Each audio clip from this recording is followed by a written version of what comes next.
My name is Jake Morrison, and I used to believe in second chances. Hell, I used to believe in a lot of things, like loyalty, like marriage vows, like the idea that good people get rewarded and bad people get what's coming to them. But that was before I found my wife Maggie screwing her law partner Brett in our bed, before her entitled sister Caroline made my life a living hell, and before I learned that sometimes being the nice guy just means you're the last one to know you're being played. It started on a Tuesday night in October. I was coming home late from the marina, where I run Morrison Marine Repair, salt still clinging to my work clothes, hands stained with engine oil that never quite washes out. The house was dark, except for the bedroom window glowing warm and yellow against the Massachusetts coastline. Our little colonial sat perched on a bluff overlooking Marblehead Harbor, and on clear nights like this one, you could see the lighthouse beams sweeping across the water every 30 seconds. I should have known something was wrong when I saw Brett's BMW parked 2 blocks away on Harbor Street. Should have known when I heard Maggie's laugh floating down from our bedroom window, that throaty, uninhibited laugh she used to save just for me. But I was tired, thinking about the Catalina 34 I'd been working on all day, its engine seized tighter than a miser's fist. The front door was unlocked, another red flag I missed.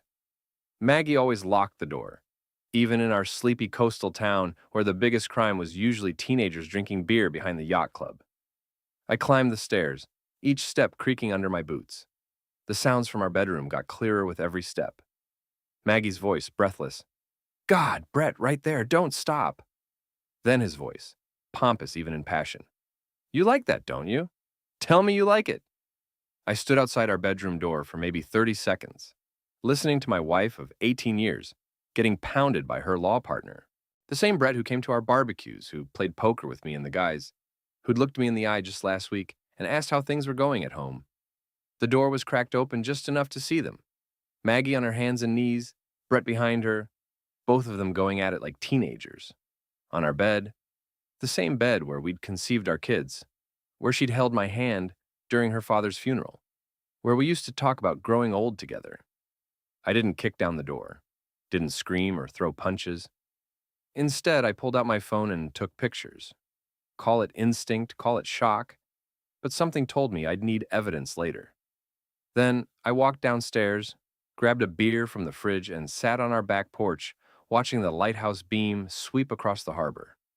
Every 30 seconds, regular as clockwork, just like it had for the past 100 years. Some things you could count on, I thought. Some things stayed constant, even when your whole world was falling apart. They didn't know I'd been home until the next morning. Maggie came down to the kitchen in her silk robe, hair still mussed, looking guilty as hell. You're up early, she said, not quite meeting my eyes. Couldn't sleep, I replied, stirring my coffee. Funny thing happened yesterday. Got a call from Mrs. Henderson down on Harbor Street. Said she saw Brett's car parked there all evening. Thought maybe he was having car trouble. Maggie's face went white. Jake, I can explain. I'm sure you can. You always were good with words. Comes with being a lawyer, I guess. She sat down across from me, and for a moment, I saw a flash of the woman I'd married. Vulnerable, uncertain, human. Then her lawyer mask slipped back into place. We need to talk, she said. Yeah, we do, but not now. I've got work to do. I left her sitting there and drove to the marina.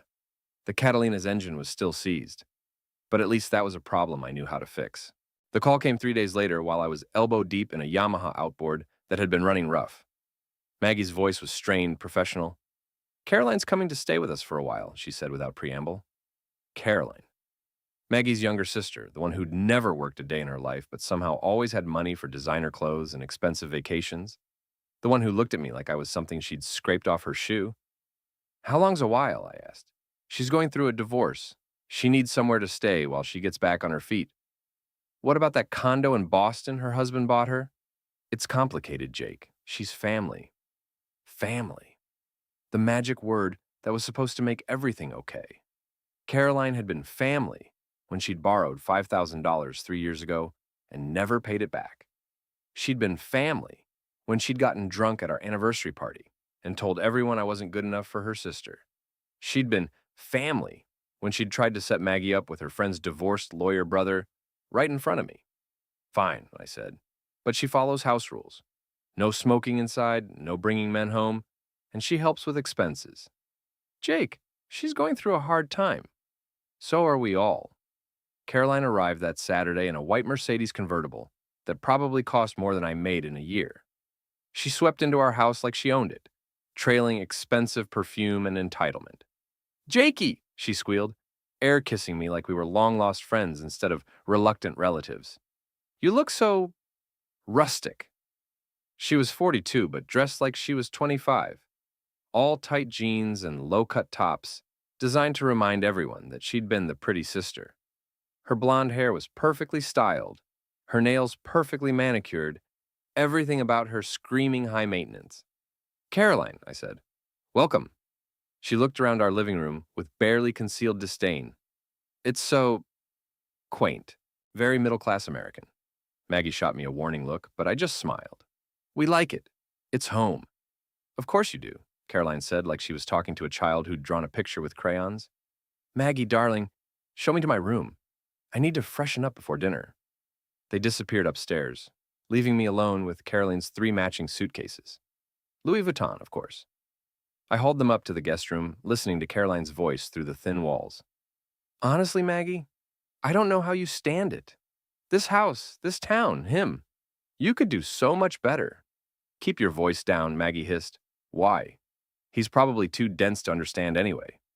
God, when I think of you wasting your life with a grease monkey when you could have married someone like Brett. I set the suitcases down harder than necessary. So Caroline knew about Brett. Probably encouraged it, knowing her. She'd always thought Maggie had married beneath herself, and she'd never been shy about saying so. Dinner was a tense affair. Caroline dominated the conversation, talking about her divorce settlement, her plans to reinvent herself, her opinion on everything from the wine I'd chosen to the way I held my fork. You know, Jake, she said over dessert, you really should consider upgrading your wardrobe. Image is so important in business. I work with my hands, Caroline. Designer clothes don't make much sense when you're rebuilding engines. She laughed, a tinkling sound like breaking glass. That's exactly what I mean. You think so small. Maggie could help you expand, maybe move into yacht sales or marina management, something more professional. I like what I do. Of course you do. But don't you want more? For Maggie's sake, if not your own? I looked at my wife, waiting for her to defend me, to tell her sister that she was happy with our life. Instead, Maggie studied her wine glass like it held the secrets of the universe. Some people are content with less, Caroline continued. There's nothing wrong with that. It's just limiting. That night, lying in bed next to Maggie, I listened to Caroline talking loudly on her phone in the guest room. Something about meeting someone named Derek for drinks, about how she was slumming it in suburbia, but it was only temporary. She's going to be a problem, I said quietly. She's my sister, Maggie replied, and she's hurting. So are we. When are you going to tell me about Brett? Maggie was quiet for so long I thought she'd fallen asleep. Then, it just happened, Jake. We work together, we spend long hours on cases, and one thing led to another. How long? Does it matter? Yeah, it matters. Another long pause. 6 months. 6 months. Half a year of lies, of looking me in the eye and pretending everything was fine. 6 months of coming home to a wife who was thinking about another man. Are you in love with him? I don't know. Maybe. Jake, we've grown apart. You have to admit that. She was right, and that was the hell of it. We had grown apart. I worked long hours at the marina. She worked long hours at the firm.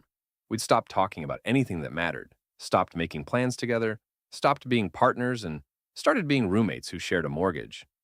But I'd never cheated, never even thought about it. So, what now? I asked. I don't know. Caroline thinks I should ask for a separation. Caroline thinks a lot of things. She's not wrong about everything, Jake. We're different people than we were when we got married. Maybe it's time to admit that. I stared at the ceiling, listening to the waves crash against the rocks below our house. The lighthouse beam swept across our bedroom wall every 30 seconds. regular and reliable. Some things you could count on. But apparently, marriage wasn't one of them. Caroline had been with us for 2 weeks when she decided to redecorate our living room. I came home from work to find her directing two guys from a furniture store as they hauled out our old couch. "What the hell's going on?" I demanded. Caroline turned to me with a bright smile. "Surprise! I'm updating your decor. That old couch was absolutely hideous. That couch was fine, and it was mine." "Oh, don't be such a baby, Jake. I'm doing you a favor. The new one is much more sophisticated." The new couch was white leather and looked like it belonged in a doctor's office. It probably cost more than my truck. "I didn't ask for a favor, and I didn't ask you to throw out my furniture." "Your furniture?" Caroline laughed. "Honey, that ratty old thing was an embarrassment. I'm surprised Maggie put up with it as long as she did." "Where is Maggie?" "At work, where successful people spend their time." The dig wasn't subtle, but then Caroline never was. She thought I was a failure, a dead weight holding her sister back, and she wasn't shy about letting me know it. "Look," I said, trying to keep my voice level, "I appreciate that you're going through a hard time, but this is my house. You can't just change things without asking." "Actually," Caroline said, examining her nails, "I can. Maggie gave me permission. She agrees that this place needed updating." That night, I confronted Maggie about the couch. She was in our bedroom, getting ready for another late night at the office, that I now knew meant time with Brett. "You let her throw out our furniture?" Maggie didn't look up from her jewelry box. "It was just a couch, Jake. And Caroline's right, it was getting pretty worn." "It was our first couch. We bought it together when we moved in here. That was 18 years ago. Things wear out." She said it like she was talking about more than furniture. "I want her gone, Maggie. She's been here 2 weeks and she's already taken over our house. She's family. I'm your family too, or I used to be." Maggie finally looked at me and I saw something cold in her eyes that hadn't been there before. Or maybe it had been there and I just refused to see it. "Caroline's going through a divorce, Jake. She needs support." "What about what I need? What do you need?" It was a simple question, but I couldn't answer it. What did I need? My wife to stop cheating? My house back? My life back? Some respect from the woman who was supposed to be my partner? "I need you to choose," I said finally. "Her or me." Maggie turned back to her jewelry box. "Don't be dramatic. There's no reason we can't all get along." But there was. Caroline made sure of that. She started small, moving my tools out of the garage to make room for her car, throwing out my beer to make space for her organic juice cleanses, changing the thermostat because she was sensitive to temperature fluctuations. Each change was minor by itself, but together they added up to one clear message: I didn't matter in my own home. The worst part was watching Maggie support her. Every time I complained, Maggie took Caroline's side. When I objected to Caroline using our credit card for groceries, Maggie said family helped family. When I asked Caroline to keep her late-night phone calls down, Maggie said I was being unreasonable. It was like watching my wife disappear and be replaced by someone who looked like her but thought like Caroline. Things came to a head 3 weeks after Caroline's arrival. I'd been working on a particularly difficult repair, a vintage Chris Craft with a blown head gasket, and I was running late. I called home to let Maggie know I wouldn't be there for dinner. Caroline answered the phone. "Morrison residence, Caroline speaking." "It's Jake. Is Maggie there?" "She's in the shower, getting ready for her date." "Her what?" Caroline's laugh was pure poison. "Oh, did I say date? I meant work function. She and Brett are attending some boring legal dinner. Very professional." I hung up and drove home fast enough to leave rubber on Harbor Street. Maggie was in our bedroom, wearing a black dress I'd never seen before. She looked beautiful, and it hurt to realize she wasn't dressing up for me. "Going somewhere?" I asked. "Bar association dinner. I told you about it." "No, you didn't." "I'm sure I did. Brett and I are representing the firm. Brett and you. It's business, Jake." "Is that what we're calling it now?" Caroline appeared in the doorway, perfectly timed as always. "Maggie, darling, you look stunning. Brett is so lucky to have such a beautiful colleague." She said colleague, like it was a dirty word. "Caroline," Maggie warned. "What?" "I'm just saying that Jake is lucky to have such a successful wife. Not every man would be secure enough to let his wife attend social functions with other men." "It's work," I said. Of course it is, Caroline agreed, but her smile said otherwise. Although I have to say, Brett is quite handsome, and successful, and available. Caroline, enough! Maggie snapped. But the damage was done. Caroline had said out loud what we all knew, that Maggie was choosing Brett over me, that she was embarrassed by her blue-collar husband, that she wanted out of our marriage, but was too cowardly to say so directly. Have fun at your work function, I said. I spent that evening at Murphy's Tavern, the local dive bar where the working guys went to drink away their troubles. The beer was cheap, the conversation was honest, and nobody cared if you had grease under your fingernails. My friend Ray was there, nursing a whiskey and watching the Red Sox lose on the TV above the bar. Ray owned the local gym and had been my friend since high school. He was one of the few people who knew me before I became Maggie's husband. You look like hell, he said when I sat down next to him. Feel worse. Wife trouble? Ray had never married, said he was too smart to give a woman that kind of power over him. I used to think he was just bitter after his high school girlfriend left him for a college boy. Now I wondered if he'd been the smart one all along. Her sister's staying with us, I said. The blonde one? The one who thinks her shit don't stink? That's the one. How long's she staying? Forever, apparently. Ray ordered another round. You know what your problem is, Jake? You're too nice. You let people walk all over you. I'm not letting anyone walk all over me. No? Then why is your wife's sister redecorating your house? Why is your wife going to dinner with her boyfriend while you're sitting here drinking alone? I didn't have a good answer for that. You want some advice? Ray continued. Stop being the nice guy. Nice guys finish last, especially when they're dealing with people like Caroline. What's that supposed to mean? It means maybe it's time to fight back. The first friend I lost was Tom Bradley. We'd known each other for 15 years, ever since he'd bought his first boat, and I'd helped him learn to maintain it. Tom was a good guy, an accountant who worked hard, loved his family, and treated people fairly. We'd spent countless weekends fishing together, talking about everything from baseball to business to the challenges of marriage. The problem was that Tom's wife Jennifer was best friends with Caroline. I should have seen it coming. Caroline had a talent for insinuating herself into social circles, and Jennifer Bradley was exactly the kind of woman Caroline cultivated. Successful, well-connected, and always hungry for gossip. It started innocently enough. Caroline would mention running into Jennifer at the grocery store, or having coffee with her downtown. Then it escalated to dinner invitations and shopping trips. Within a month, Caroline and Jennifer were thick as thieves. I realized how bad things had gotten when Tom canceled our fishing trip. Sorry, Jake, he said over the phone, his voice stiff and formal. Something came up. No problem. Next weekend? Actually, I'm going to be pretty busy for a while. Work stuff, you know? I knew. Tom's accounting firm was successful, but not so busy that he couldn't take a Saturday morning to fish. We'd been out together the weekend after his father died, for Christ's sake. Everything okay, Tom? A long pause. Yeah, everything's fine. I just think maybe we need some space for a while. Space? What the hell does that mean? It means Jennifer thinks it's better if we don't hang out so much, given everything that's going on with you and Maggie. What's going on with me and Maggie? Come on, Jake. Everyone knows you two are having problems. And the way you've been treating Caroline? Jennifer says she's never seen someone so hostile to family. Hostile to family. That's how Caroline had spun it. Not that she'd invaded my home and taken over my life, but that I was being unreasonably hostile to a woman who was just trying to help her sister through a difficult time. Caroline told Jennifer I was hostile. She's worried about you, man. Says you've been drinking more, getting angry over little things, making Maggie's life difficult when she's already stressed about work. Every word was carefully crafted to make me sound like the problem. Caroline hadn't mentioned that she'd thrown out my furniture or run up my credit card bill or turned my wife against me. She'd just painted me as an unstable husband who couldn't handle his wife's success.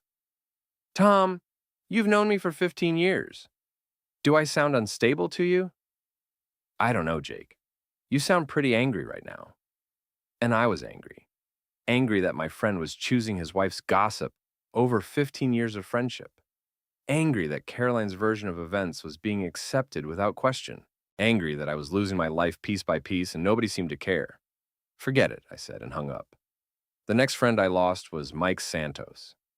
Mike owned a construction company and had been using my marina for his boat for 8 years.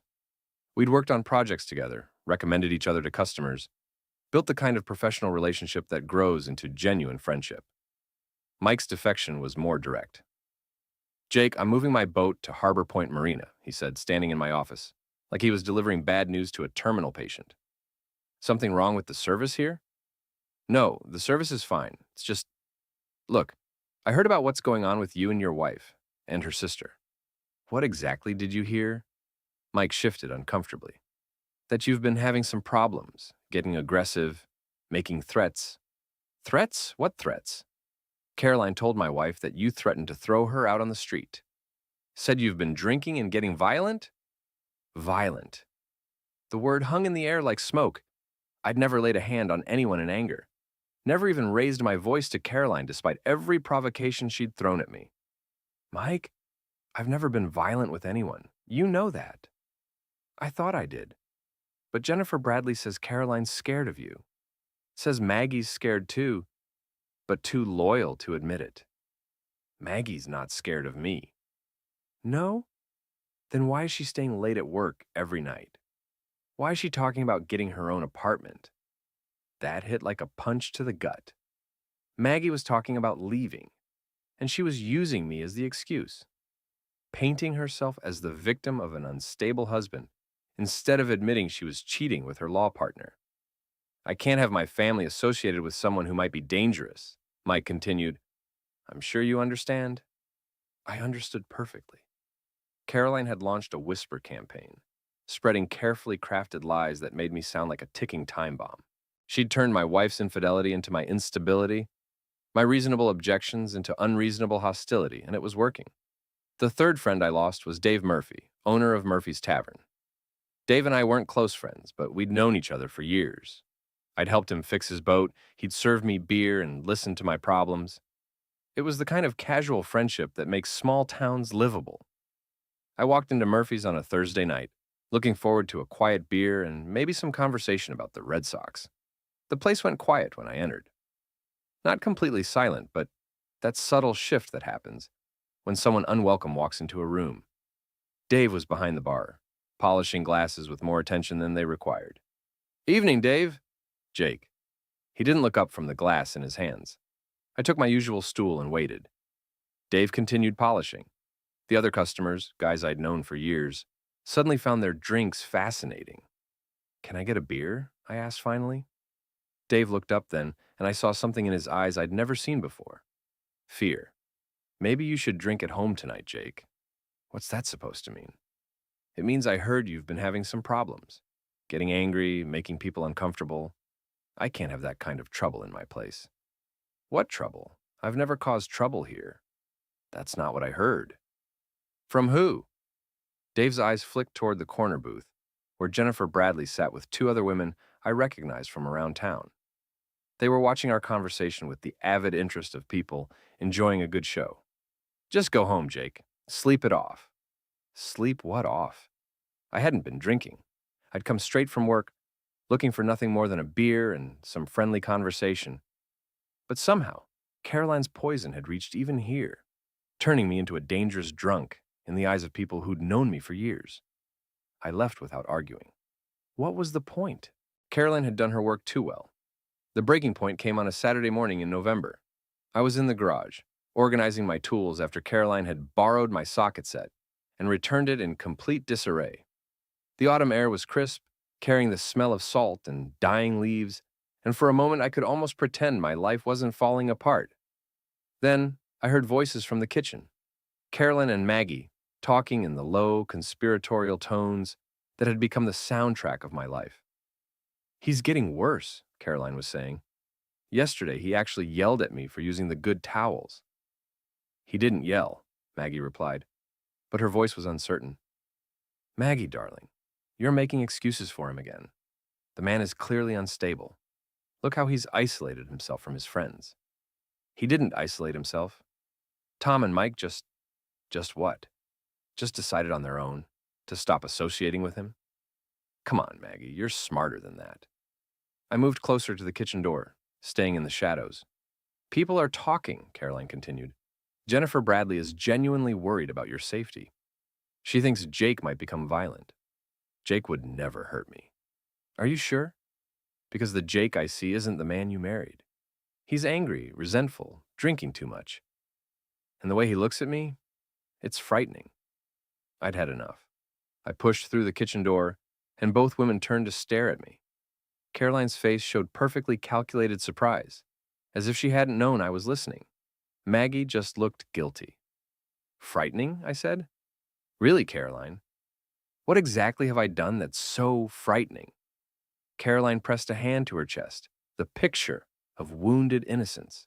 Jake, I didn't hear you come in. Obviously. Now answer my question. What have I done that's frightening? It's not what you've done. It's your whole attitude. The anger, the hostility. You mean my objection to you taking over my house?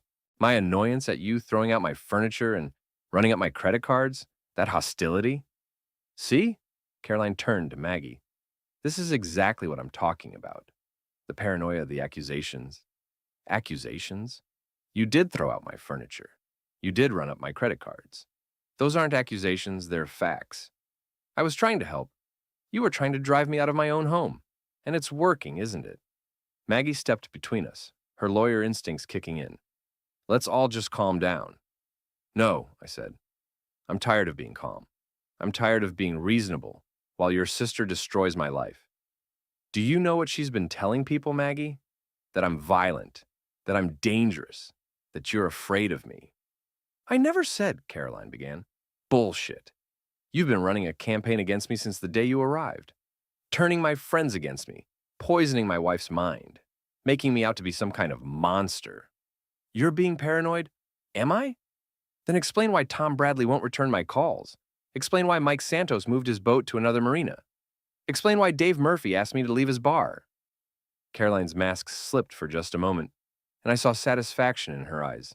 She was proud of what she'd accomplished. Maybe, she said carefully, people are just seeing the real you for the first time. That's when I lost it. Not violently.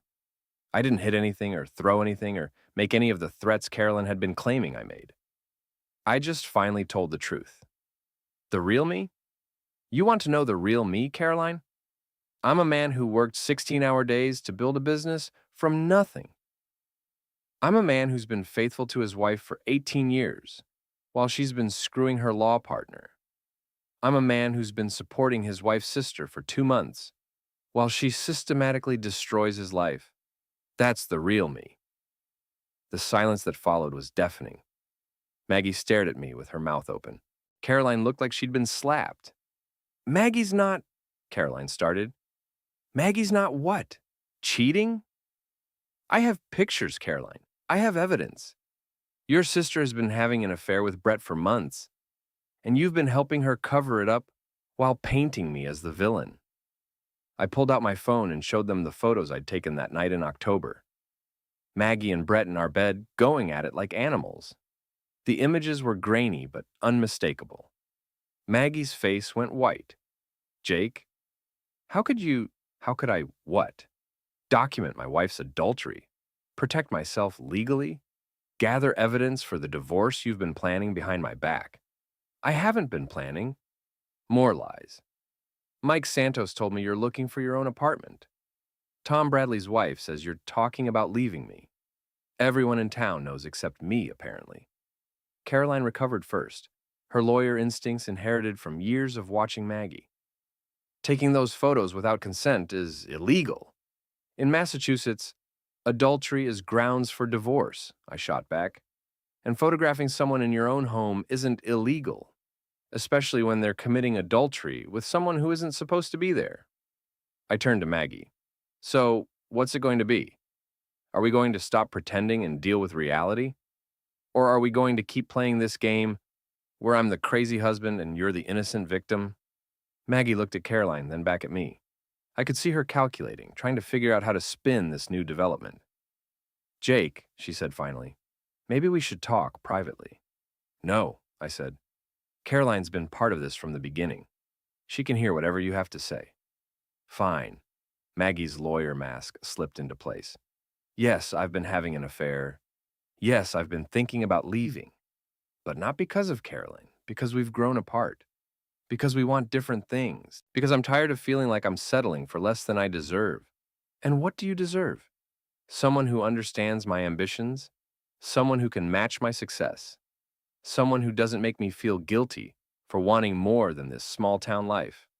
Someone like Brett. Yes, someone like Brett.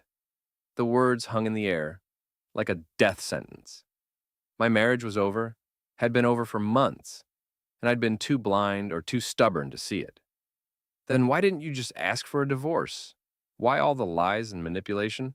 Caroline answered before Maggie could. Because she felt guilty. Because she's too kind to hurt you directly. Because she was hoping you'd figure it out on your own and make it easier for everyone. Easier for everyone? You mean easier for you. This way Maggie gets to be the victim instead of the cheater. This way she gets sympathy instead of judgment. This way you get to play the protective sister instead of the homewrecker. I didn't wreck your home, Caroline said. It was already broken. Maybe she was right. Maybe our marriage had been dying long before she arrived. But she'd certainly helped to bury it. Get out, I said. Jake, Maggie started. Both of you, get out of my house. This is my house too, Maggie said. Not anymore. I want a divorce, and I want it now. You can stay with Brett or Caroline can put you up in one of her fancy hotels. But I want you out of here by tonight. You can't just throw us out. Watch me. I walked to the front door and opened it. Get out, now. They left. Not immediately.